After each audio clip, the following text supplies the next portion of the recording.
네, 안녕하세요. 저는 바이올리니스트 김지혜라고 합니다.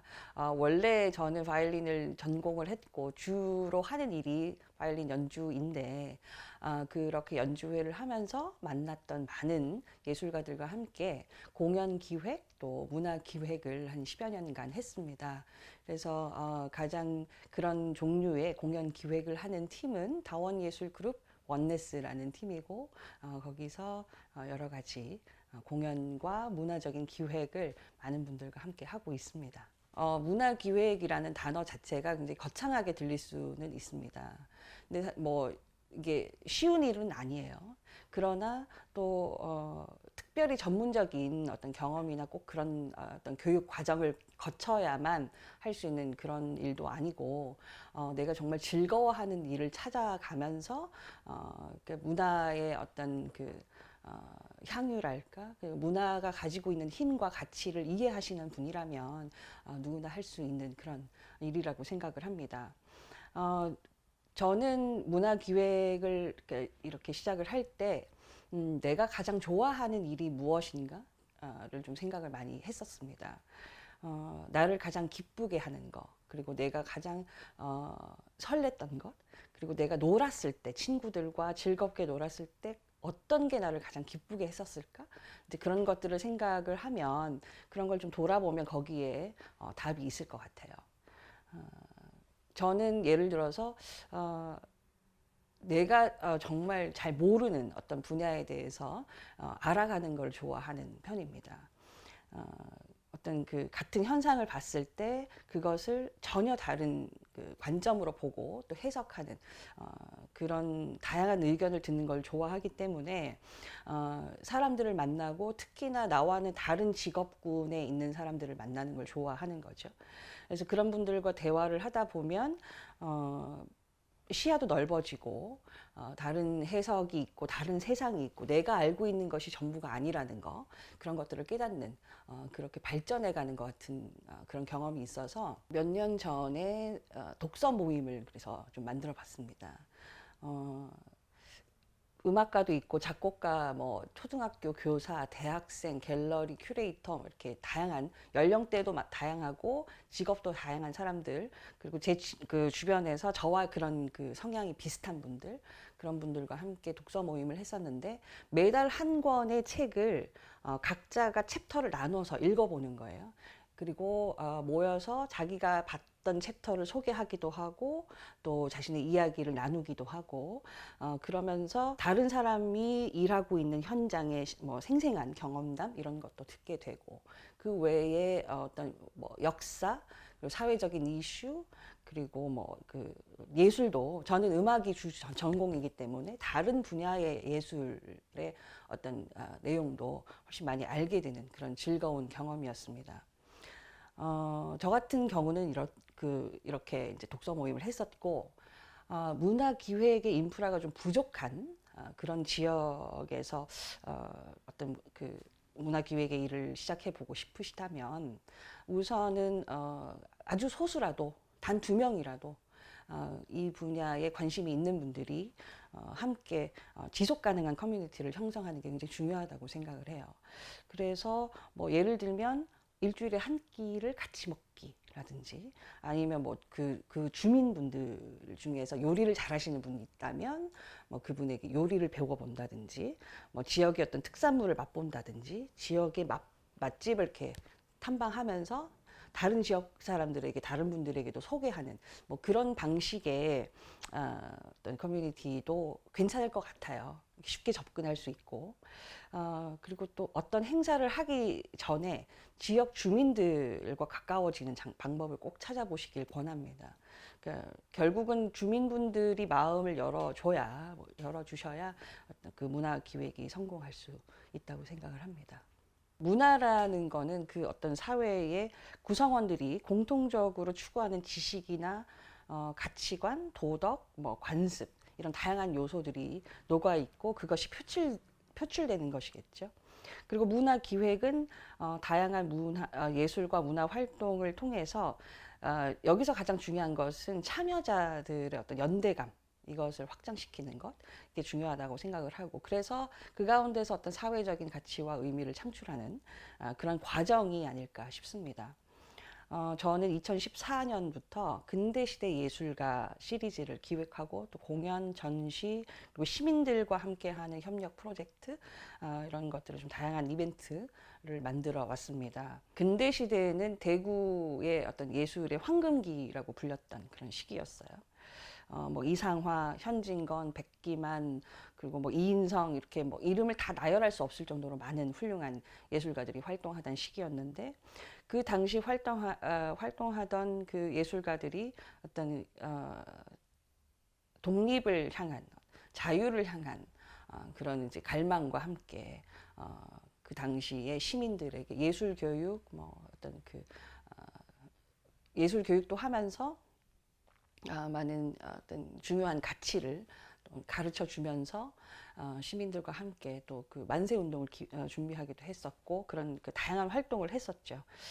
그런 지점에서 좀 저는 의미가 있다고 생각을 해서 그 과거의 예술가들의 어떤 예술적인 활동과 시민들과 함께 했던 그 활동들 전체가 지금 우리 지금 살고 있는 현대인들에게 또 현대 예술가들에게 어떤 중요한 어떤 메시지를 줄 수 있다라고 생각을 했습니다. 그래서 이 인물들을 좀 탐구를 하고 그 가운데서 우리가 어떤 현대에서 좀 주목할 수 있는 지금 우리가 살고 있는 어떤 사회적인 이슈와 좀 어울릴 만한 그런 메시지를 찾아서 그 시작을 했었죠. 처음에 이 시리즈를 시작할 때가 2014년, 뭐 15년 이쯤이었는데 그때는 그 처음에는 이 기획의 그 대상자랄까요? 그 목표가 현대 예술가들이 조금 더 초점이 됐었어요. 그래서 이분들에게 어떤 새로운 예술의 실험의 장을 열어주고 또 예술가들만의 어떤 커뮤니티를 형성하는 게 중요하다고 생각을 해서 이런 방향으로 좀 시작을 했었는데 저 자신이 음악가로서 느꼈던 여러 가지 그 현실적인 한계 그리고 그 현대 예술이라는 것 자체에 대한 그 사회적인 인식이 그때는 좀 많이 부족한 때였기 때문에 이런 문제들로 인해서 오는 그 예술가들의 어떤 그 뭐랄까요 그 의욕 상실이랄까요 그런 문제들이 좀 있었죠.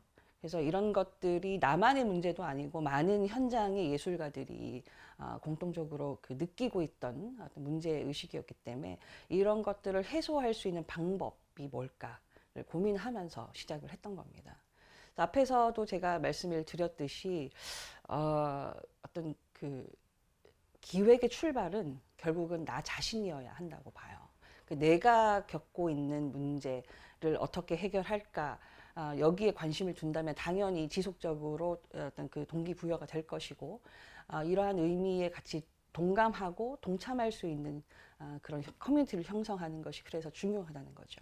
그래서 당시에는 그 현대사회 예술가들은 어떤 예술 정신을 추구할 것인가 뭐 이런 생각으로 시작을 했다가 이게 이제 세월이 좀 지나면서 결국은 현대인들 그리고 우리 사회 그러니까 예술가들도 사회의 그 일반 시민 그러니까 구성원이기 때문에 예술가라고 해서 이렇게 특별히 다르지 않다라는 생각이 점점 많이 들더라고요. 그래서 예술가들도 시민으로서 그리고 예술을 전문적인 예술가가 아니어도 예술에 충분히 동참할 수 있고 이런 중간의 어떤 지점을 찾아서 함께 그때그때마다 중요한 어떤 이슈를 그리고 어떤 질문들을 주제로 삼아서 다양한 활동을 했었습니다. 하나의 사례를 좀 설명을 드리자면 저희가 그 시민협업 그 프로젝트 콜라주라는 프로젝트를 했었습니다.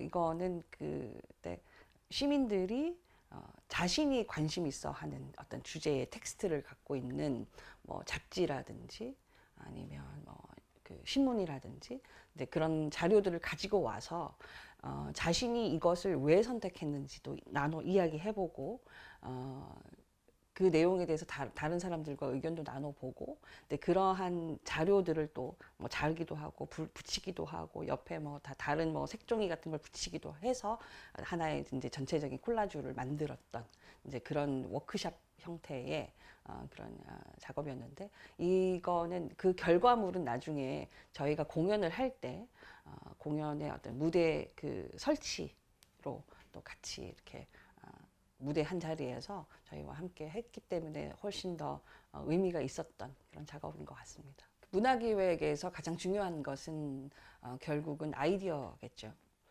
내가 하려는 게 무엇인지, 얼마만큼 그것이 창의적이고 또 좀 차별성이 있는가, 그리고 다른 이것이 또 어떤 의미가 있는가, 이런 것들을 설명하기 위해서도 그렇고. 근데 이런 아이디어는 어느 날 갑자기 그냥 이렇게 나타나는 게 아니죠. 날 찾아오는 게 아니죠. 자료를 좀 찾아봐야 해요. 공부도 많이 해야 해요. 그런 자료들을 이렇게 보면서 여러 가지 생각들이 처음에는 막 조각처럼 막 떠돌아다닐 거예요. 이제 그런 것들을 하나로 모아서 어떤 그 하나의 이벤트를 만들어내는 것이 일단 기본적인 기획의 첫 출발이겠라고 생각을 합니다. 그러니까 저 같은 경우는 그래서 아까 말씀드렸던 그런 그 근대시대 예술가 시리즈의 어떤 내용 그리고 방향 이런 것들을 찾기 위해서 자료를 굉장히 많이 찾아봤어요. 그러니까 그 인물들에 대한 뭐 예술 세계에 대한 뭐 다양한 내용의 학술 논문도 있고, 그리고 또 대구의 어떤 근대 역사관, 그리고 향토 박물관 이런 곳을 또 찾아보고 가서 보고 거기서 느끼는 뭐 감정들 메모도 해보고 그러면서 준비를 했었고, 이런 자료들은 사실 굉장히 양이 많죠. 방대한 양이기 때문에 혼자서는 다 할 수가 없습니다. 그래서 또 함께 참여하는 분들과 함께 스터디도 하고 또 워크샵도 하면서 뭐 스터디 모임, 뭐 토론회까지 연결을 해서 그런 자료들을 같이 찾아보고 의견을 나누고 그랬었습니다. 그래서 이것이 굉장히 큰 도움이 됐었고, 그래서 이런 방법으로 해서 하나의 이 시리즈 안에서는 하나의 공연을 최종적으로 만드는 데까지 걸리는 기간을, 준비의 기간을 한 1년 정도로 잡아서 장기적인 프로젝트를 하다 보면 생각지도 못했던 아주 좋은 결과들 그리고 좋은 어떤 아이디어들이 그 과정에서 찾아졌던 것 같습니다. 뭐 다른 일도 다른 뭐 직업도 마찬가지겠지만 특히 이 기획이라는 것은 협업이라는 마인드를 갖지 않으면 할 수 없는 일이에요. 문화기획은 쉬운 일은 절대 아닙니다. 그리고 또 어떤 그 막연하고 어떤 추상적인 아이디어를 구체화하고 현실화하기 위해서는 다양한 전문적인 지식과 또 경험이 필요하겠죠. 기획자 한 사람이 알고 있는 지식과 뭐 경험이 아무리 풍부하다 하더라도 기획을 해서 그 일을 하는 과정에서는 언제나 내가 예상치 못했던 그런 문제들이 생기기 마련이에요. 그래서 그런 것들, 예상하지 못했던 것들, 내가 미처 생각하지 못했던 것들, 혹은 내가 알고 있더라도 예측은 하지만 이것을 어떻게 해결해야 될지, 또 어떻게 준비해야 할지 이런 걸 잘 모를 수 있잖아요. 그래서 다양한 의견과 노하우를 갖고 있는 그런 사람들과 협력을 꼭 해야 좋은 결과를 만들 수 있습니다. 여러 명의 사람들과 함께 협업을 할 때는 이 사람들과의 관계를 어떻게 설정할 것인지 잘 생각을 해야 합니다. 효율성의 차원에서는 기획자가 리더가 되고, 이 리더가 어떤 그 업무를 지시를 해서 다른 그 참여하시는 분들이 그 업무를 수행하는 일종의 약간 상하 관계 같은 그런 관계가 어떻게 보면 효율적일 수는 있어요. 근데 저는 개인적으로 이 방법을 좋아하지는 않습니다. 이게 즐겁지 않아요. 이런 방법은. 즐겁지 않고 굉장히 분위기가 딱딱해지죠. 그리고 이제 어떤 그 부담감이 훨씬 더 이렇게 증가되기 때문에 저는 개인적으로 이런 것을 좋아하지 않고, 오히려 함께 저 자신부터 함께 참여하는 모두가 같이 노력하고 성과도 같이 공유하면서 그런 것들을 느낄 때, 그런 성과, 그러니까 어떤 그런 결과를 같이 공유할 때 훨씬 더 뭐랄까 그 즐거운 마음이랄까요? 정말 좀 의미 있는 일을 같이 했다라는 그런 마음을 함께 공유할 수 있고 이런 게 굉장히 그 중요한 이유가 참여하는 각자가 기획자가 원하는 일을 내가 수행해 주는 것이라고 느끼는 것과 이것이 나의 일이라고 느끼는 것에서 오는 차이가 굉장히 크다는 거죠. 그래서 그 모든 참여자가 가급적이면 모든 분들이 이것이 나의 일이다. 내가 하고 싶은 일이다. 어떤 가치 있는 일이다. 이런 것들을 같이 느낄 수 있도록 그런 분위기를 만드는 것이 굉장히 중요하다고 생각합니다. 그리고 기획자가 이렇게 가장 중요하게 생각해야 하는 것은 이런 협업에 있어서 함께 참여하시는 분들, 그러니까 각 개개인이 무엇을 잘할 수 있는지, 그리고 어떠한 것을 불편해하고 부담스러워하는지 어떤 그런 성향을 잘 파악하는 게 중요하죠.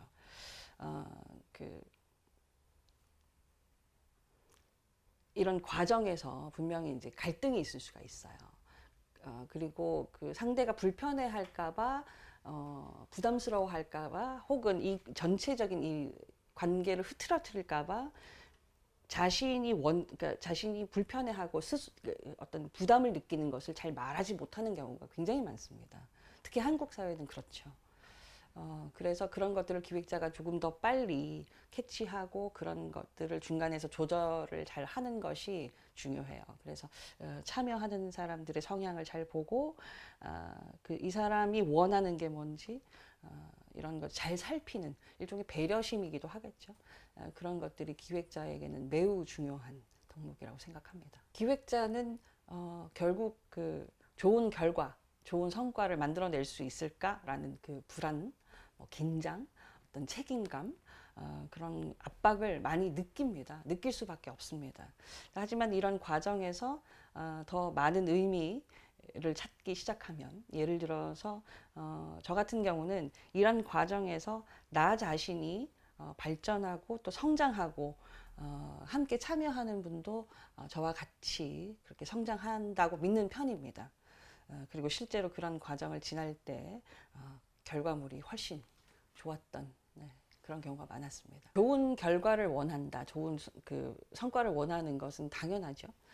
그러려면 또 한 가지 중요한 게 어떤 그 분야의 전문가들과 일하는 것이 좋습니다. 기획자의 업무라는 것은 상상외로 굉장히 많아요. 하다 보면 점점 늘어납니다. 그래서 그런 업무를 덜어줄 수 있는 전문가와 또 함께 일하는 것이 또 중요하겠죠. 그리고 전문가들은 일에 대한 좋은 태도를 갖고 있는 경우가 많아요. 그러니까 모든 전문가가 다 그렇지는 않지만 대부분 그런 경우가 많습니다. 그래서 그 이유가 자신의 일에 대한 어떤 자부심, 그리고 그에 따른 책임감을 갖고 일을 해왔던 사람들을 우리가 전문가로 부르겠죠. 그래서 이제 그런 좋은 태도를 배울 수도 있습니다. 그럼 이런 이제 전문가를 어떻게 만날 수 있을까? 내 주변에는 그런 사람은 없는 것 같은데. 근데 사실 여기에 대한 답은 너무너무 뻔한 이야기 같지만 기획자 스스로가 좀 더 프로페셔널한 마인드, 그런 태도에 대해서 끊임없이 공부하고 노력하는 수밖에 없습니다. 그리고 다른 분야에 대한 관심을 좀 가지고 조금이라도 지식을 쌓아간다면 그런 전문가와 만났을 때 그 분야에 대한 어떤 그 대화가 가능해지죠. 이제 그랬을 때 이 상대방이 기획자에게 마음을 여는 속도가 훨씬 빨라지기 때문에 다양한 분야에 대해서 내가 조금 관심이 없더라도 그런 분야에 대해서 조금은 지식을 쌓아가는 그런 시간을 꾸준하게 갖는 것이 중요합니다. 기획 일을 하려면 결국 예산이 필요하고, 그래서 이제 그 지원 사업에 신청을 해서 지원금을 받고 이제 일을 진행하는 것이 가장 합리적이죠.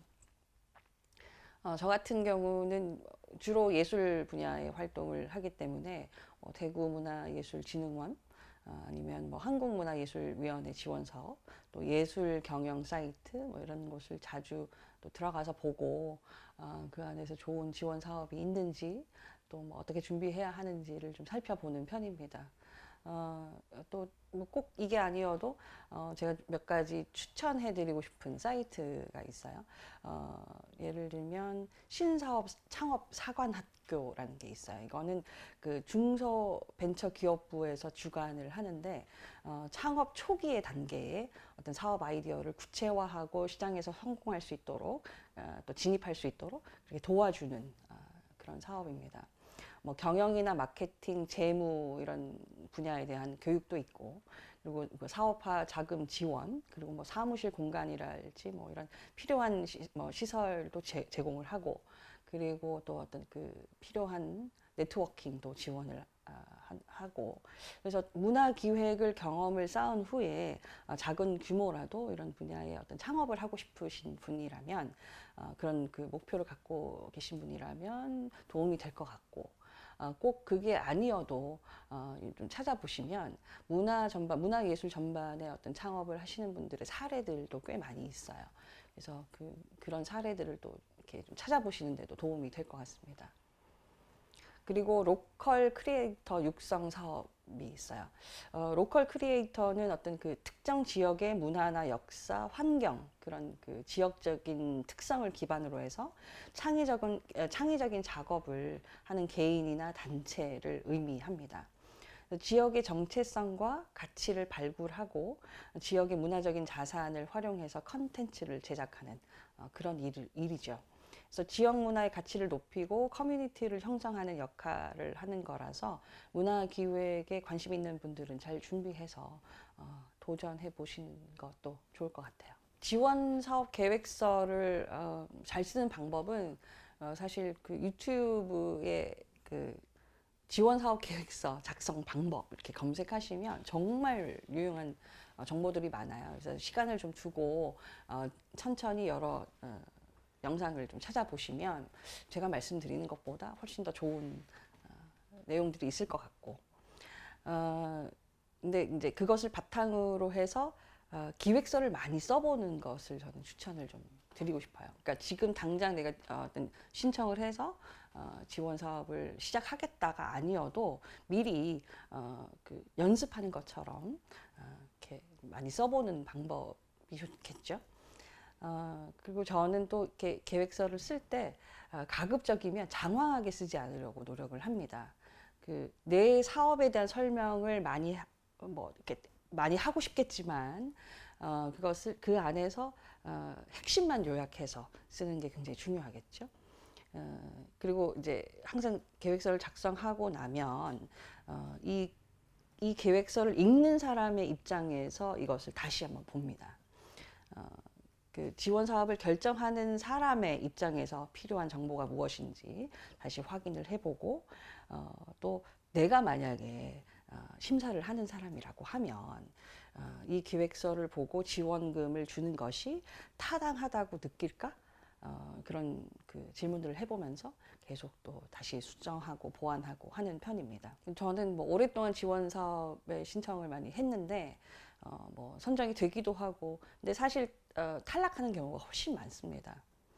처음에는 탈락됐을 때 굉장히 실망도 많이 하고 했었는데, 이제는 뭐 선정이 될 수도 있고 안 될 수도 있고 이렇게 그거는 굉장히 당연한 것이라고 받아들이는 거죠.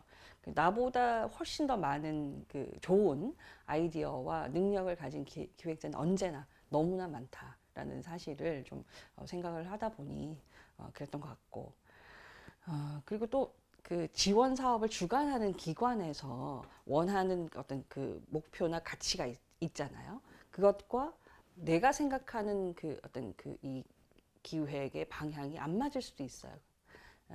그래서 너무 이렇게 실망하지 않고 끊임없이 도전하는 게 중요하다고 생각을 하고, 그렇지만 어쨌든 지원 사업을 신청을 하실 때 내가 하려는 사업의 목표를 아주 명확하게 정리하고 노력하면서 이것을 주관하는 기관이 어떤 사업을 원하는지 조금 더 찾아보는 것도, 그래서 그 방향을 좀 설정할 때 거기에 잘 맞추는 것도 중요한 거라고 생각합니다. 그 다음에 중요한 게 이제 예산 편성이죠. 내가 기획하는 한 일에 소요되는 예산, 그러니까 소요되는 지출 항목이 무엇인지 생각하고 그것이 왜 필요한지, 꼭 필요한 것인지 좀 알아야 합니다. 지원 사업에서 그 선정에서 기획력과 창의력만큼 중요한 게 추진 능력이 실행 가능한지를 보는 거죠. 그것을 확인하고 평가하는 그 기준이 합리적인 예산 편성에 있습니다. 꼭 기억하시고 예산 편성에 대해서도 많은 고민을 하시고 준비하셨으면 좋겠습니다. 앞에서도 말씀드렸지만 지원 사업 사이트에 들어가서 다른 사례들을 많이 찾아보고 자료를 많이 찾아보는 게 중요해요.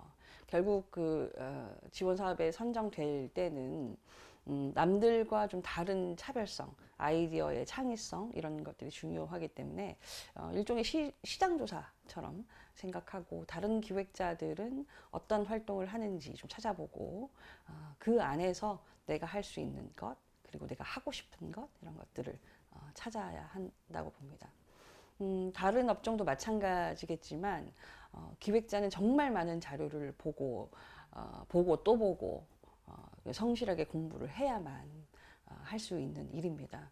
성공한 기획자는 결국에는 많은 자료, 많은 정보를 쌓아두고 있는 거거든요. 근데 그게 약간 그 시드머니 같은 그런 역할을 하는 거예요. 그러니까 재테크를 이렇게 관심 있으신 분들은 시드머니에 대해서 이렇게 많이 알고 계실 텐데, 그 100만 원, 1000만 원, 1억 모으기 이런 식으로 이제 단계별로 강조를 하듯이 기획자의 일도 비슷합니다. 이렇게 조금씩 자료를 모아서 그것을 나의 지식으로 쌓아두고 그것을 바탕으로 해야 경험을 낳고 그 경험이 또 다른 경험을 낳고 그렇게 해서 나만의 노하우가 생기는 거라고 생각합니다.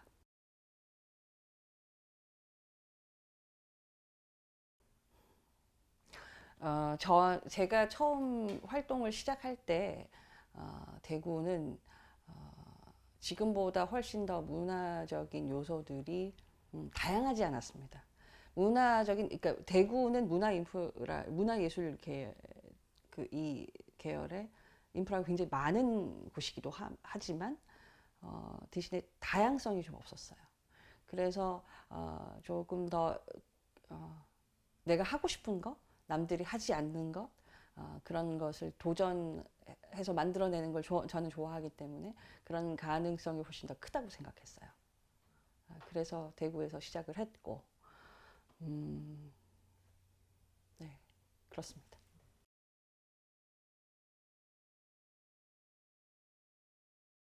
그 지역을 잘 이해하는 것이 저는 굉장히 중요하다고 생각합니다. 물론 내가 하고 싶은 것, 내가 할 수 있는 것도 중요하다고 앞에서 굉장히 여러 번 강조를 했지만, 그럼에도 불구하고 그것을 받아들이는 분, 나의 기획과 나의 아이디어를 받아들이는 그 환경이 무엇인가, 그리고 내 생각과 내 아이디어가 이 지역과 과연 어울리는가, 이것을 생각을 꼭 해보셔야 결국에는 성공할 수 있겠죠. 그러기 위해서는 그 지역이 갖고 있는 특성, 특히 그 지역 주민분들이 원하는 니즈에 대해서 좀 오랫동안 관찰하고 많은 정보를 좀 쌓아두시고 그분들에게 다가갈 수 있는 그런 아이디어와 또 그런 방법과 그리고 인간적인 관계를 형성하는 것에 좀 노력을 기울이신다면 거기서 굉장히 좋은 결과들을 만들어낼 수 있다고 생각합니다.